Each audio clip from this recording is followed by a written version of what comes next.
Friends, welcome to life experience education. मैं हूं प्रवीण कुमार शर्मा और हम आपके साथ डिस्कस कर रहे हैं इंडियन हिस्ट्री को, यानी कि भारतीय इतिहास को। इसमें हम अर्ली मेडिवल पीरियड यानी कि जो चलने वाला है 650 से 1206 ईडी तक, और ये है हमारा लेक्चर नंबर 15। इससे पहले हमने 14 लेक्चर्स आपके साथ डिस्कस कर चुके हैं। यदि अभी तक आपने इनको नहीं देखा तो जाकर जरूर देखें। इसमें हम इम्पोर्टेंट 10 एमसीक्यू आपके साथ डिस्कस करते हैं और डिटेल में इनका डिस्कशन भी करते हैं। और ये जो लेक्चर है इंग्लिश और हिंदी दोनों ही लैंग्वेज में रहेंगे। तो स्टार्ट करते हैं बिना किसी देरी के क्वेश्चन नंबर फर्स्ट के साथ। The presiding deity of Bhojshala temple is, यानी कि भोजशाला मंदिर के प्रमुख देवता या देवी कौन है? तो ये है गॉडेस सरस्वती। तो सी इसका हो जाएगा करेक्ट आंसर। अब हम जो भोजशाला टेम्पल है इसके बारे में थोड़ा डीपली डिस्कस करें तो हमने बात की थी जो 700 एडी से लगभग 1200 एडी तक ये जो टाइम पीरियड चला था, ये चला था टेम्पल एज, हमने इसको बोला था। और काफी कुछ टेम्पल हमने कल भी डिस्कस किए थे। जो भोजशाला टेम्पल है ये एमपी के धार में बना हुआ है। धार डिस्ट्रिक्ट है एमपी में, मध्य प्रदेश में, ये यहाँ पर बना हुआ है। और इस टाइम पर कौन राज कर रहा था? तो परमार वंश इस टाइम पर राज कर रहे थे। तो किसके पीरियड में बनवाया गया था इसको? परमार वंश के पीरियड में। और कब बनवाया गया था? ये बना था 1034 एडी में।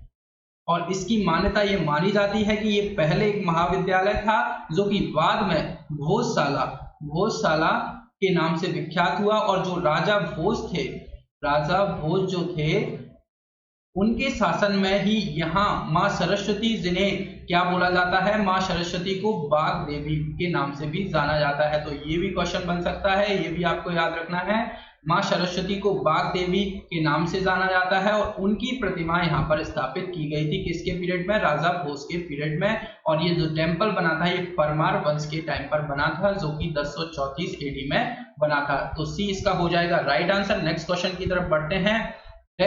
was one of the famous philosophers and scholars of the Pala dynasty, यानी कि पाला पीरियड, यानी कि जो पाल काल के प्रसिद्ध दार्शनिकों और विद्वानों में से एक हैं। तो हम पाला डायनेस्टी के बारे में बात करें, पाल वंश जो है ये कब रहा था? ये रहा था लगभग 750 एडी के आसपास। और इसके संस्थापक कौन थे? गोपाल, ये इसके संस्थापक थे। और इनके जो एक प्रसिद्ध फिलोसफर और विद्वान कौन माने जाते हैं? आतिश दीपांकर। तो ए इसका हो जाएगा करेक्ट आंसर। नेक्स्ट क्वेश्चन की तरफ बढ़ते हैं। हु रोट रामचरिता, यानी कि रामचरित किसने लिखी थी? तो हम रामचरित मानस के बारे में बात नहीं कर रहे हैं। रामचरित मानस लिखा था तुलसीदास जी ने, और जो रामचरित्र है ये लिखा था संध्याकर नंदी के द्वारा। संध्याकर नंदी। तो सी इसका हो जाएगा करेक्ट आंसर। नेक्स्ट क्वेश्चन है। The 7 pagodas of Mahabalipuram are a witness to the art patronized by the, यानी कि महाबलीपुरम के 7 पैगोडा इस कला के साक्षी हैं।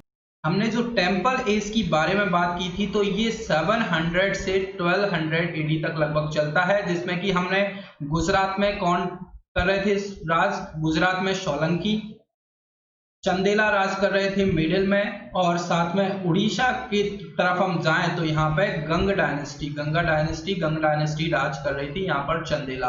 और साथ ही में हमने बात की थी जो साउथ इंडियन जो टेम्पल्स थे ये द्रविड़ स्टाइल में बनाए गए थे। और जो यहाँ पर पल्लव डायनेस्टी राज कर रही थी। और पल्लव डायनेस्टी में हमने बोला था कि जो ये तमिलनाडु के एरिया में पड़ता है, तमिलनाडु लगभग एरिया में ये पड़ेंगे। और जो महाबलीपुरम है ये रथ टेम्पल के नाम से भी जाना जाता है, रथा टेम्पल। और साथ ही में हमने बोला था जो कांचीपुरम है ये कैलाशनाथ टेम्पल है। तो जो महाबलीपुरम है ये पल्लव डायनेस्टी में, तो पल्लवा से ये रिलेटेड है। तो ए इसका हो जाएगा राइट आंसर। नेक्स्ट क्वेश्चन है।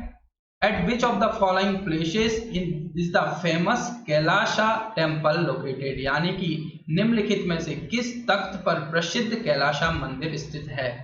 तो हमने अजंता, अलोरा और साथ में बाघ केव्स के बारे में बात किया था। तो इसमें से जो एलोरा की टेम्पल्स हैं, एलोरा की गुफाएं हैं, उसमें ये डेवलप कराए गए थे राष्ट्रकूट डायनेस्टी के द्वारा। और जिसमें कि तीनों धर्म कौन कौन से? जैन धर्म, बौद्ध धर्म, जिसमें कि बुद्धिज्म आ गया, और साथ ही में हिंदुइज्म, ये तीनों धर्म के टेम्पल इसमें मिलते हैं, जैनिज्म, बुद्धिज्म और हिंदुइज्म। और इसमें जो कैलाश टेम्पल है, ये कंस्ट्रक्ट कराया गया था कृष्णा प्रथम के द्वारा। तो ये जो कैलाश टेम्पल है ये पड़ेगा एलोरा में, तो डी इसका हो जाएगा करेक्ट आंसर। नेक्स्ट क्वेश्चन की तरफ बढ़ते हैं। The Chola period is best non for the which of the following, यानी कि जो चोल काल है निम्नलिखित में से किसके लिए जाना जाता है। तो जो चोल पीरियड है, चोल काल है, ये स्थानीय स्वशासन चोल प्रशासन की मुख्य विशेषता थी। साथ ही में सभा या महासभा, यह मूलतः अग्रहारों और ब्राह्मण बस्तियों की सभा थी, जिसके सदस्यों को पेरुमक्कल कहा जाता था, और यह सभा वरियम नाम की समितियों के द्वारा अपने कार्य को संचालित करती थी। तो इनसे पता चलता है जो चोला पीरियड था ये ग्राम सभा यानी कि विलेज असेंबलीज करता था, तो इसके लिए फेमस माना जाता है। ए इसका हो जाएगा करेक्ट आंसर। नेक्स्ट क्वेश्चन है the famous idol of Gomateshwara and famous Jain temple is situated at, यानी कि गोमेतेश्वर की प्रसिद्ध मूर्ति और प्रसिद्ध जैन मंदिर शामिल कहां पर है ये, तो ये है श्रवणबेलगोला, यानी कि श्रवणबेलगोला, यानी कि सी इसका हो जाएगा करेक्ट आंसर। ये जो गोमेतेश्वर और जैन टेम्पल सिचुएटेड है ये श्रवणबेलगोला में है, तो हो गया इसका C correct answer. Next question है Ramayana the Tamil version of the great epic Ramayana was made by, यानी कि जो रामायण है महान महाकाव्य रामायण का तमिल संस्करण था, तो तमिल संस्करण किसके द्वारा है ये, इसका तमिल संस्करण है कामबान के द्वारा, तो ए इसका हो जाएगा करेक्ट आंसर। नेक्स्ट क्वेश्चन की तरफ बढ़ते हैं। The famous Kailasa temple cut out of solid rock at Ellora was built under the patronage of the, यानी कि एलोरा में ठोस चट्टान को काटकर बनाया गया प्रसिद्ध कैलाश मंदिर किसके संरक्षण में बनाया गया था।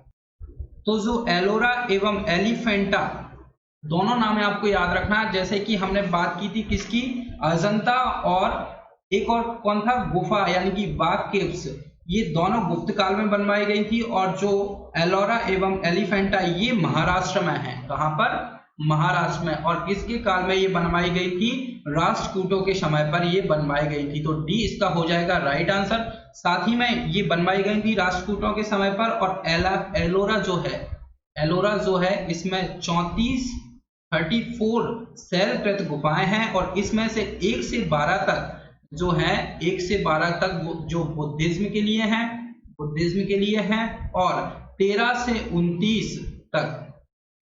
29 के लिए हिंदुइज्म की तरफ है। हमने बोला था जो एलोरा की गुफाएं हैं इसमें जैन, बुद्ध और हिंदू ये तीनों मिलते हैं। तो साथ ही में अब 30 से 34 के बारे में बात करें तो ये जो है जैन गुफाएं हैं, तो ये भी आपको याद रखना है। 1 से 12 बुद्धिज्म, 13 से 29 13 से 29 हिंदुइज्म के लिए है, और 30 से 34 जैनिज्म के लिए है।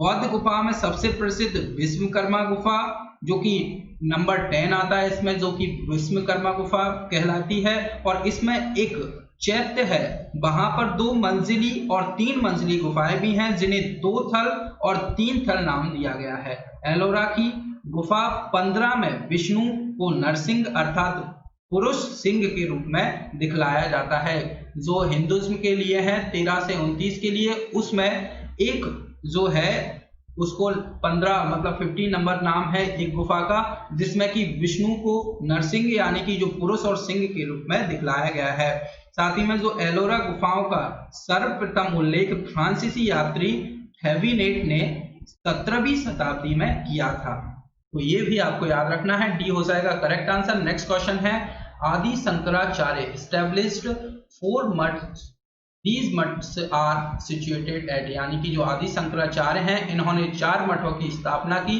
इन मठों में कहां पर ये स्थित हैं ये आपको बताना है। तो कल भी हमने इन मठों के बारे में बात की थी। 4 मठ हैं, तो हम इनको नाम चारों दिशाओं में ये है, मतलब इंडिया के चारों कॉर्नरों पर ये है, ईस्ट, वेस्ट, नॉर्थ और साउथ। ईस्ट में बना है पुरी, उड़ीसा में है, जो कि हमने बोला था ऋग्वेद पर बेस्ड है ये।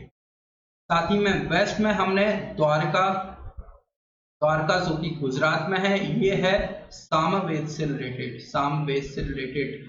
नॉर्थ में है बद्रीनाथ, बद्रीनाथ जो कि उत्तराखंड में है, उत्तराखंड में है। और ये किससे रिलेटेड है? अथर्ववेद, अथर्ववेद। और लास्ट है साउथ में, साउथ में कहां पर है? श्रीनगरी, ये कहां पर है? कर्नाटका में। और ये रिलेटेड है यजुर्वेद से। तो ये आपको याद रखना है। 4 मठ है, ईस्ट वेस्ट नॉर्थ साउथ में, चारों कॉर्नर्स पर हैं। पुरी में है ईस्ट, वेस्ट में है द्वारका गुजरात में जो कि सामवेद के फॉलोअर्स हैं, नॉर्थ में है बद्रीनाथ जो कि उत्तराखंड अथर्ववेद, और साउथ में है श्रीनगरी कर्नाटका यजुर्वेद। तो ये 4 मठ हैं, बद्रीनाथ, द्वारका, पुरी और श्रीनगरी। तो ये 4 को आपको याद रखना, ए इसका है राइट आंसर। इसके साथ ये आज के सेशन का था लास्ट क्वेश्चन। लेक्चर आपको पसंद आए तो लाइक और शेयर जरूर किया कीजिए अपने फ्रेंड्स के साथ, और लाइफ एक्सपीरियंस एजुकेशन के साथ जुड़ने के लिए चैनल को सब्सक्राइब भी कीजिए। Thank you.